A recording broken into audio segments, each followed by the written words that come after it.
With that, ladies and gentlemen, I now take the privilege of introducing Mr. Patrick Santillo, Minister Counselor for Commercial Affairs, U.S. Embassy. He previously served as the Deputy Assistant Secretary for China and Mongolia in the U.S. Department of Commerce's International Trade Administration. He's a member of the Senior Foreign Service. Mr. Santillo has worked for the U.S. Department of Commerce for more than 30 years, and he's a native of Buffalo, New York. Ladies and gentlemen, Mr. Patrick Santillo. Let's extend the hand. Thank you. Mr. Secretary, Mr. Ambassador, distinguished guests, ladies and gentlemen, good morning.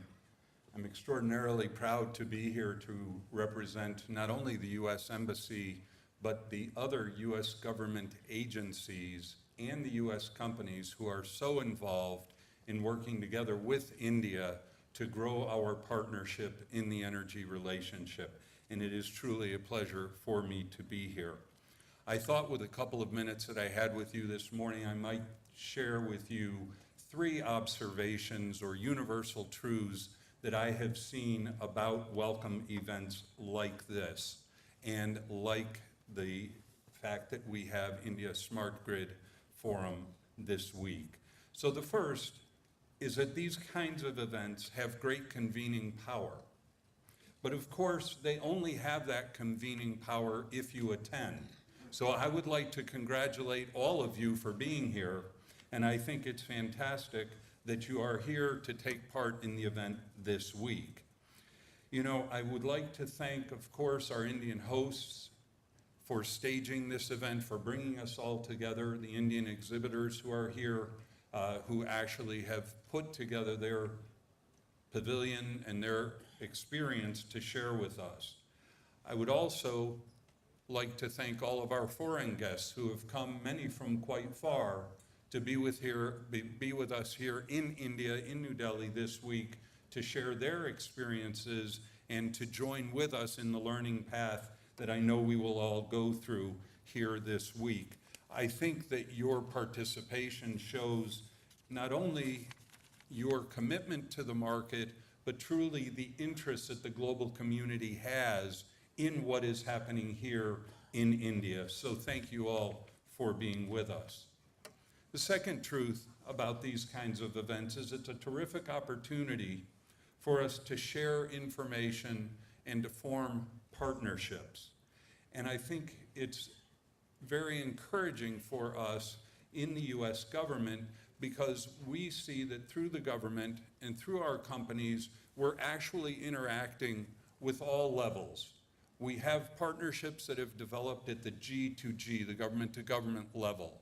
We have the partnerships that are happening this week and being forged at the B2B level, business to business. But so many of our companies are also involved in working at the B2C level and bringing the latest technology and services to the actual consumers of India. I believe that truly the U.S.-India relationship on energy is a two-way street. As Ambassador Juster recently remarked, the United States is uniquely positioned to offer India a comprehensive energy partnership. And this includes all forms of energy, but also the supporting services, infrastructure, and technology that are necessary for India to enhance its energy security and to grow our energy partnership. We're delighted that here during this week, we also have 8 visiting U.S. companies joining us for a smart grid trade mission. We look forward to convening the U.S.-India Strategic Energy Partnership this year, in which some of our joint efforts will be dedicated to building the sustainability and energy efficiency into rapidly expanding power grids. There are going to be a couple of MOU signings today. There are a number of agreements that are in place. We're very encouraged by the growth that we see in the relationship. It's always risky as a speaker when you single out a couple of examples, but I find it a bit more interesting than just speaking in generalities. So forgive me if I'm not mentioning some of the important arrangements that are happening, but I will just mention a couple that have come up in recent months. In January, AES and its partner, Mitsubishi Corporation, started construction on India's first utility-scale energy storage system. a 10 megawatt solution to be supplied by Fluence Energy and operated by Tata Power Delhi Distribution Limited. Once completed later this year, the 10 megawatt system will enable better peak load management and enhance reliability for over 7 million customers in the Delhi region.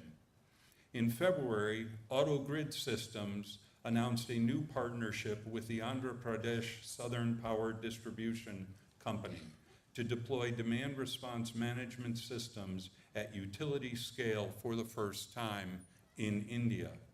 The project will provide an important base case in India for CapEx savings via peak load shaving. These are just a couple of the examples. There are many more, but I won't take the time to articulate those just now. But that does bring me to the third universal truth, which is that as the person on the panel that has the least amount of experience on smart grid, I should spend the least amount of time at the podium.